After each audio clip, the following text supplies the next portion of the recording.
அனைவருக்கும் வணக்கம். நான் தான் உங்களுக்கு உதயா. இந்த கரப்பாம்பூச்சியை பண்ணுற அட்டுழியத்தை பாருங்களேன்.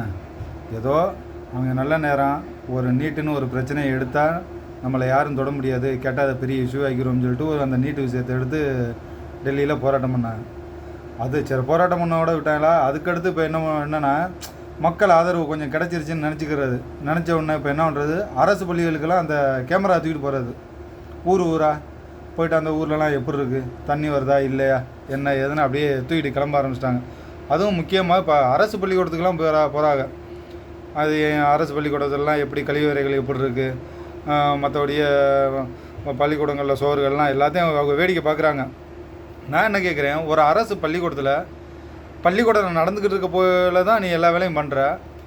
உன்னை எப்படி தலைமை ஆசிரியர்கள் வந்து அங்கே உன்னை அனுமதிச்சாங்க உள்ளுக்க பள்ளிக்கூடத்தில் கேட்குறேன். இல்லை, நீ பர்மிஷன் வாங்கியிருந்தா வெளியில் அந்த கிரவுண்ட்லேயோ இல்லை பள்ளிக்கூடத்துக்கு வெளியே வச்சானே நீ கேட்டிருக்கான மாணவர்களுடைய நிறைய குறைகள் என்னென்னா நீ எப்படி பள்ளிக்கூடத்துக்குள்ளே போய் கேட்கலாம். இப்போவும் சொல்கிறேன், ஏதோ உன் நல்ல நேரம் மோடிஜி நம்மளுடைய இந்தியாவை ஆண்டுக்கிட்டு இருக்கிறதுனால உன்னைய பேசாமல் விட்டார். உன்னையே அவர் வந்து ஒரு ஸ்டூடெண்ட்டாக பார்த்து மாணவர்களை பார்த்து சரி நீட்டுக்கு எதிராக போராடுறாங்க பசங்க அப்படின்னு சொல்லிட்டு எவ்வளோதோ டெல்லியில் அந்த சந்திர மந்தரில் எவ்வளோதோ பிரச்சனைகளை உண்டு பண்ணிய எல்லாத்தையும் தாண்டி பேசாமல் அந்த நல்ல மனிதர் விட்டுட்டார். ஆனால் அதையும் தாண்டி இப்படி நீங்கள் வந்து கிளம்புறீங்க பாருங்கள், நம்மளையும் ஏதாவது ஒரு புரட்சியை உருவாக்கிறோம் அப்படின்னா ஒரு நல்ல விஷயத்துக்கு பண்ணுங்கள், வேணான்னு சொல்லலை. அதுக்குன்னு இப்படியா இப்போ அதையும் தாண்டி இங்கே தமிழ்நாடு பக்கம் வர்றதா கேள்விப்பட்டேன். தமிழ்நாடு பக்கம்லாம் வந்துடாதா, உன்ன மாதிரி நிறைய கரப்பாம்பூச்சிகளை பார்த்த நாடு தான் தமிழ்நாடு, புரியுதா?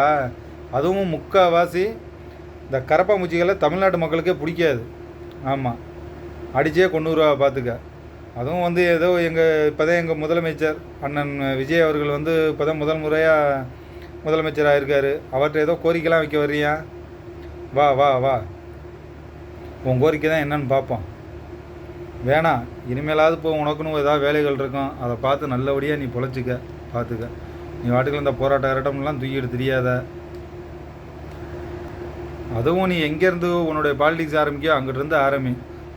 திரும்பவும் சொல்கிறேன், தமிழ்நாடு பக்கம்லாம் வராத, தமிழ்நாடு மக்கள் நல்லா இருக்காங்க. ஆமாம், திரும்பவும் சொல்கிறேன், தமிழ்நாட்டு மக்களுக்கு இந்த கரப்பாம்பூச்சியே பிடிக்காது, அப்படியே நசுக்கி போட்டுருவாங்க பார்த்துக்க. அது வேறு, நீ வந்து கரப்பான் காக்குரை ஜனதா பார்ட்டின்னு வர்ற பார்த்துக்க.